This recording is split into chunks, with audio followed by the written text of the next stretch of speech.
Hello and welcome to Exploring PTS Primo Charts. This is our 10th session.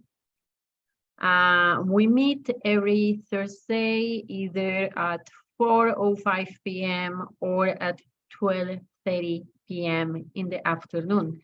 In fact, our next session is going to be next February the 9th at 12:30 p.m.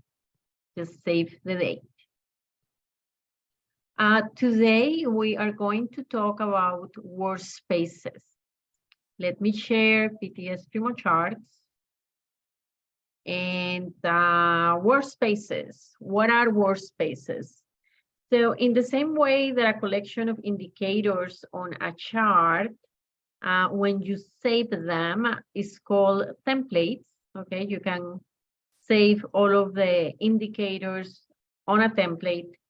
The collection of charts and scanners and portfolio managers on your computer can be saved as a workspace. So by default, when you open PTS Primo Charts, you will have a workspace that is called default workspace. So you can see at the bottom of your charting system, where it says workspace, and you have a default workspace. Okay, so that's the workspace that you will be always working with on PTS Primo Charts, unless you create a new one. In my case, I have two workspaces. One of them is called the default one, and I also have a crypto workspace. So I'm going to change here. You can change between workspaces when you have created more than the original one. And this is my workspace where I watch cryptocurrencies.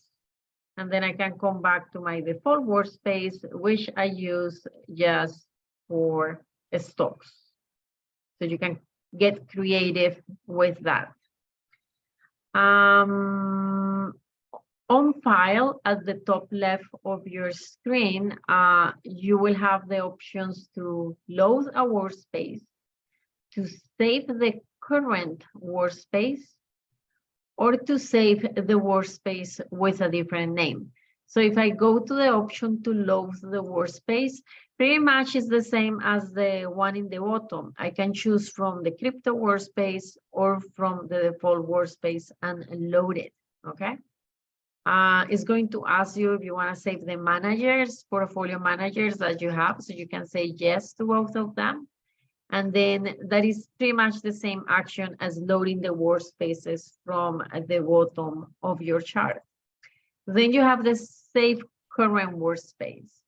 So if my current workspace is crypto workspace, then I can save it just by clicking here, and it will be saved again, let's say like that. And you can also save that current workspace from here. You don't need to go to file.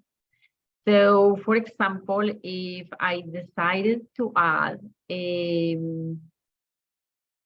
new chart,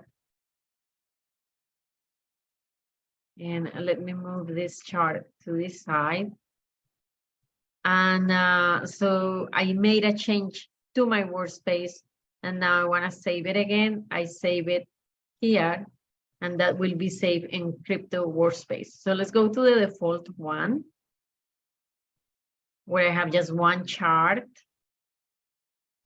And the default, the crypto workspace now has 3 charts instead of 2, like at the beginning, because I save it one more time, okay?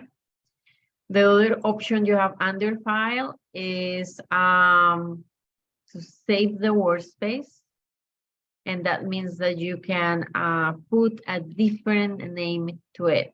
But we're not going to use this one today. We're going to show that in the next meeting next Thursday. So that's pretty much about workspaces. So let's say next week, we're also going to see how to delete a workspace. So let me go back to my default workspace. in which I have 4 charts. They're placed one after another. And let's say that I want to change that using the layout configuration icon, and I just want to make them one on top of the other. So I change the icon, and in this case, I don't want the multi-scanner to be on top or below the portfolio manager. I'm just gonna go back and put them over here. And this is pretty much what I want. I want 2 charts on top and 2 charts on the bottom. And as we explained last week, we can hold the mouse down to move the charts even further. So this is what I really want, is to have the charts side by side. And I can see 4 charts on the right-hand side, and the multi-scanner and the portfolio manager on the left-hand side. And I want to move this to the left a little bit, okay?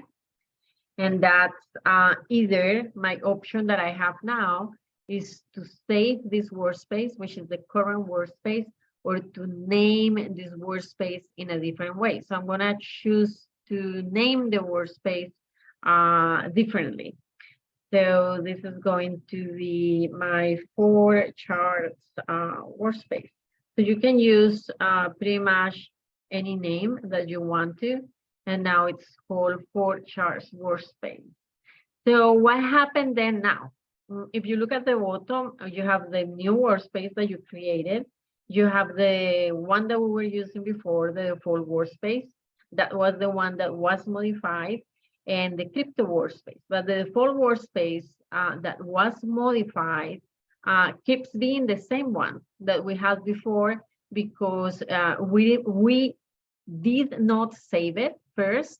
And secondly, when we saved it with a different name. So now we have 3 workspaces on the chart. So one question will be, why would I want to do that? Why would I want to have different workspaces? Well, it's just for the fun of it, because really, you know, if you have a simple setup on your charting system, you don't really need to have different workspaces. But you may find it useful sometimes to work with looking at the charts in a different way. As you can notice, the loading of the workspaces will depend a lot on the speed of your computer. So if the speed of your computer or the RAM memory size is not as big as mine, I mean, like mine is low, the workspaces will take a little bit of time to load. So you want to make this user-friendly. So, but for some computers, this will load pretty fast. So that is all pretty much for today. And I have a question now from the chat, and it is, can you connect the PTS Primo Charts to any brokers? So I'm going to explain that to you. You can connect PTS Primo Charts. I'm going to go to the data feed settings. These are all of the options that we have for connections, and this is a multi-data feed platform. So basically, the main brokers that we have are TradeStation, TD Ameritrade, Interactive Brokers. We also are implementing Tradier. We have a free data feed, which is the premium subscribers. And this is not a streaming data feed. And we also have data feeds for cryptocurrencies. We use Coinbase and Kraken. And for forex, we use Oanda and FXTM.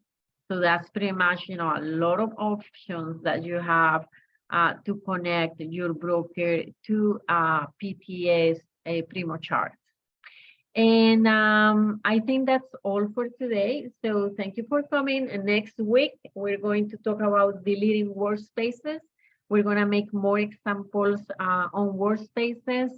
And the webinar will be at 12:30 noon on next Thursday, February the 9th. Thank you for coming, and have a nice day.